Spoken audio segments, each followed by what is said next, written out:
সুপ্রিয় শিক্ষার্থীবৃন্দ, mechanical engineering চ্যানেলের পক্ষ থেকে তোমাদের সকলকে জানাচ্ছি আন্তরিক শুভেচ্ছা। এই ভিডিওটা তৈরি করছি সপ্তম শ্রেণীর শিক্ষার্থীদের জন্য। 2024 শিক্ষাবর্ষের বার্ষিক সামষ্টিক মূল্যায়নের বিষয়ভিত্তিক নির্দেশনা প্রকাশ করা হয়েছে। এই ভিডিওতে আলোচনা করব সপ্তম শ্রেণীর বৌদ্ধ ধর্ম শিক্ষা বার্ষিক পরীক্ষার সিলেবাস এবং মানবন্টন নিয়ে। তো প্রথমে তোমাদের বার্ষিক পরীক্ষার সংক্ষিপ্ত সিলেবাসটা দেখে নেওয়া যাক। তৃতীয় অধ্যায় শিল, অষ্টশীল 19 থেকে 25 পৃষ্ঠা। পঞ্চম অধ্যায়ের চরিতমালা 39 থেকে 48 পৃষ্ঠা। সপ্তম অধ্যায় বৌদ্ধ আচার অনুষ্ঠান 57 থেকে 68 পৃষ্ঠা। অষ্টম অধ্যায় তীর্থস্থান ও ঐতিহাসিক স্থান 69 থেকে 78 পৃষ্ঠা এবং নবম অধ্যায় সম্প্রীতি 79 থেকে 85 পৃষ্ঠা। তারপর আছে মূল্যায়ন কাঠামো। দেখো 30% হবে তোমাদের শিক্ষণকালীন মূল্যায়ন আর 70% হবে সামষ্টিক মূল্যায়ন। তো এখানে তোমাদের শিক্ষণকালীন মূল্যায়নের জন্য অ্যাসাইনমেন্ট বা ব্যবহারিক কাজ থাকবে 10 নম্বরের। তারপর হচ্ছে অনুসন্ধানমূলক কাজ থাকবে 10 নম্বরের এবং শ্রেণী কাজ থাকবে 10 নম্বর, যেখানে পাঠ্য বইয়ের একক কাজ, দলগত কাজ, ছক পূরণ, বক্স পূরণ, ফ্লোচার্ট অঙ্কন এই ধরনের কাজগুলো থাকবে।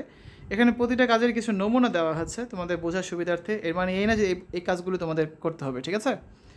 এবার হচ্ছে আমরা আলোচনা করব 70% যে সামষ্টিক মূল্যায়ন হবে সেটাকে 100 নম্বরের একটা লিখিত পরীক্ষা হবে এবং সেটাকে 70% কনভার্ট করা হবে। তো 100 নম্বরের পরীক্ষার যে মানবন্টন দেওয়া হয়েছে, ক বিভাগে বহু নির্বাচনী প্রশ্ন থাকবে 15টা, প্রত্যেকটা 1 করে 15 নম্বর। খ বিভাগে অতি সংক্ষিপ্ত উত্তর থাকবে 10 নম্বর করে, মানে 10টা প্রশ্ন থাকবে, প্রত্যেকটা 1 করে 10 নম্বর। গ বিভাগে আছে সংক্ষিপ্ত প্রশ্নের উত্তর 10টা থাকবে, প্রত্যেকটা 2 করে 20 নম্বর। ঘ বিভাগ রচনামূলক প্রশ্নের উত্তর দৃশ্যপটবিহীন যেগুলো, এরকম 5টা প্রশ্ন থাকবে, তোমাদের এখান থেকে 3টা প্রশ্নের উত্তর করতে হবে, প্রত্যেকটা 5 করে 15 নম্বর।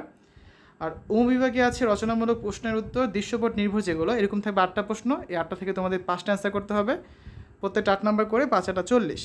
এখন প্রতিটা প্রশ্নে আবার 2টা করে অংশ থাকবে, একটা থাকবে 3 নম্বর, একটা থাকবে 5 নম্বর, এভাবে করে মিলে 8 নম্বর করে একটা প্রশ্নে থাকবে। তো মোট হচ্ছে 100 নম্বর, আর এই জন্য সময় পাচ্ছ কতক্ষণ? 3 ঘন্টা। তো এখানে একটা নমুনা প্রশ্ন দেওয়া হয়েছে যার সাহায্যে তোমাদের শিক্ষক তোমাদের পরীক্ষার প্রশ্নপত্র তৈরি করবেন। তবে এই নমুনা প্রশ্ন কিন্তু হুবহু ব্যবহার করা যাবে না। এই নমুনা প্রশ্ন নিয়ে আমরা অন্য কোনো একটা ভিডিওতে আলোচনা করব।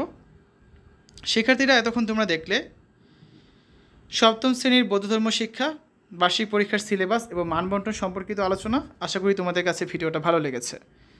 অন্যান্য বিষয়ের ভিডিওগুলো দেখার আমন্ত্রণ জানিয়ে আজ এখানে বিদায় নিচ্ছি।